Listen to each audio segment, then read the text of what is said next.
Oke, cepetan. Waktunya 10 menit. Assalamualaikum warahmatullahi wabarakatuh. Kenalin, aku Zahra Galina dari kelas 8A Ekskul Multimedia.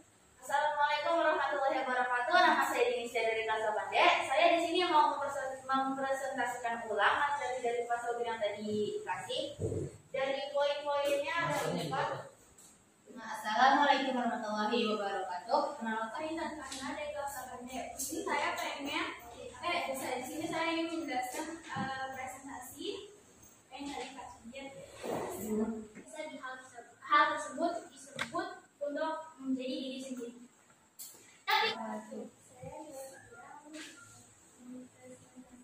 Hai guys semuanya, assalamualaikum warahmatullahi wabarakatuh. Di video ini sedikit pembahasan latihan kita tadi siang Ekskul Multimedia.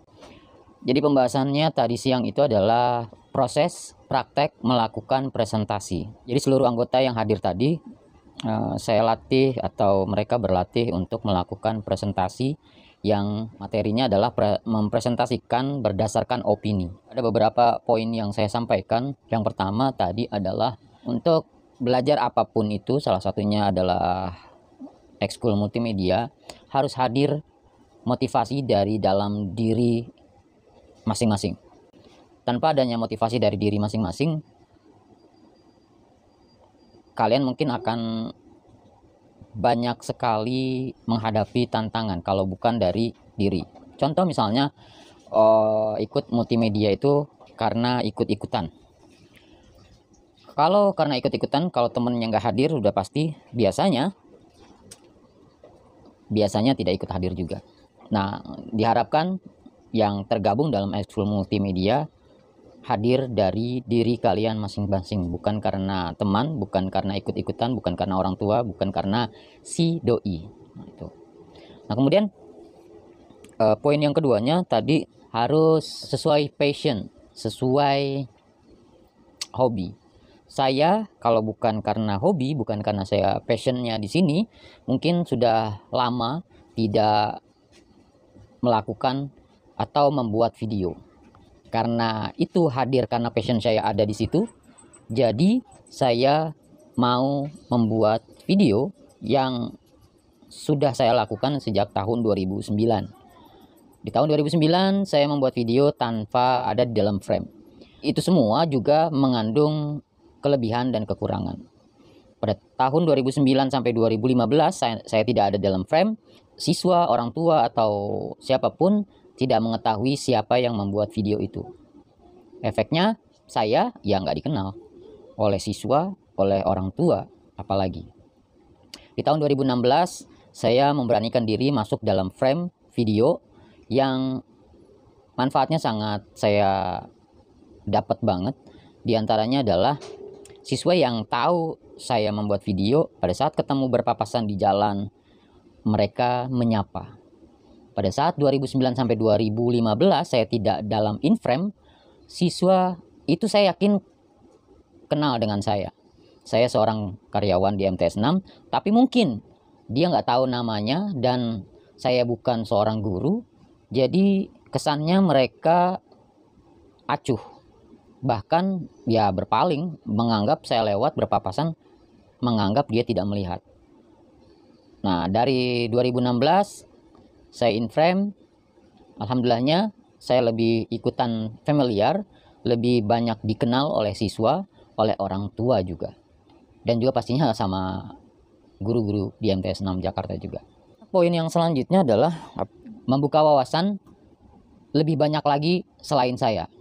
Jadi yang harus dilakukan oleh anggota Ekskul Multimedia yang ketiga adalah kalau ingin berkembang, kalau ingin lebih maju dari saya, kalian semua harus menambah wawasan dari sumber yang berbeda. Misal, ya ada orang tua kamu yang bekerja di videografi, mungkin bisa belajar dari mereka. Atau juga om, atau juga saudara, siapapun. Kalian harus membuka diri untuk bisa dan mau belajar bersama mereka. Kalau mau lebih dari saya. Dan saya yakin kalian anak muda yang luar biasa, seorang remaja yang luar biasa saat ini, saya yakin bisa lebih dari seorang Ahmad Shogir yang notabene hanya seorang ya karyawan biasa honorer di MTS 6 Jakarta. Nah, kemudian yang keempatnya, poin intinya adalah praktek. Multimedia adalah ekskul yang lebih mengorientasikan kepada keterampilan. Keterampilan tanpa praktek, that's impossible. Itu semua mustahil. Jadi kalian harus banyak praktek. Seperti yang saya lakukan sekarang ini, saya kembali melatih diri untuk praktek melakukan latihan berbicara seperti ini. Dan setelah videonya direkam, pastinya ada proses editing.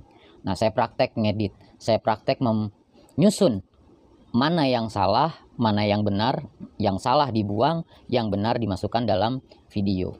Nantinya juga ada proses editing, memasukkan background, kemudian mengkombinasikan video satu dengan video lainnya, biasanya stock shoot. Itu nanti akan dikombinasikan, itu ada di dapur editing. Dan sampai saat ini saya masih menggunakan aplikasi mobile atau aplikasi handphone untuk mengedit video. Kenapa?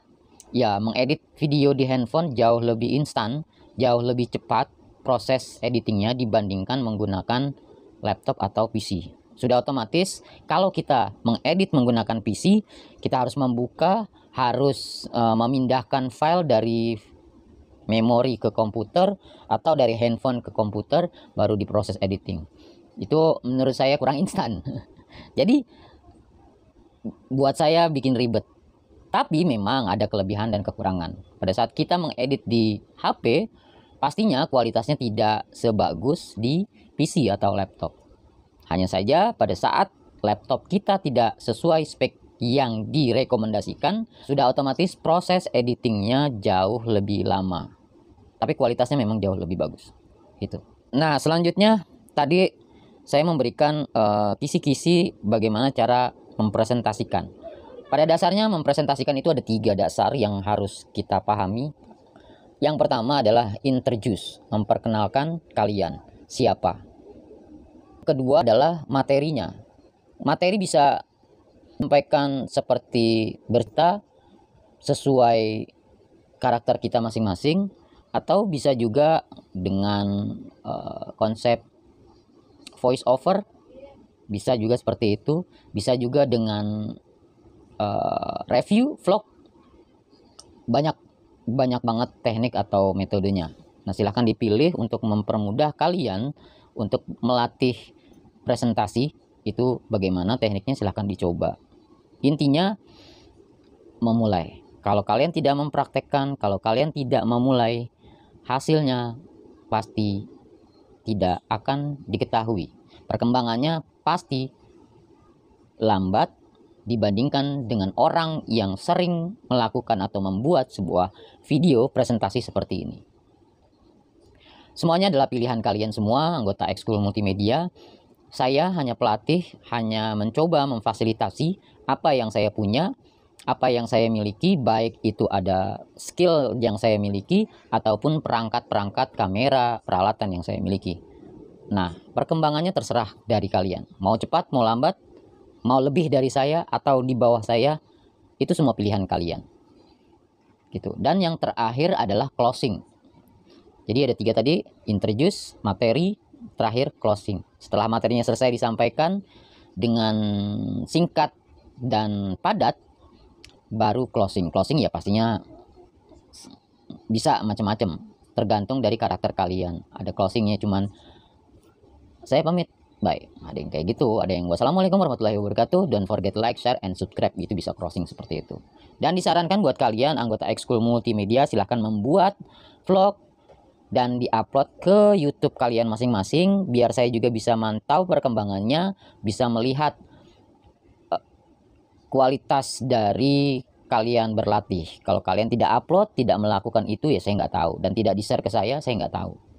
Gitu. Oke, itu videonya yang tadi saya sudah berikan di saat tadi siang. Ya, pada saat proses praktek ya ada kelucuan, ada cerita di balik itu semua. Yang hadir ya pasti tahu ada cerita apa. Yang nggak hadir ya akan ya rugi kalian sendiri. Bukan saya, bukan orang lain, bukan orang tua, tapi diri kalian sendiri yang rugi. Oke, see you, bye. Assalamualaikum warahmatullahi wabarakatuh. Sampai ketemu lagi di video selanjutnya. Don't forget like, share, and subscribe. Bye.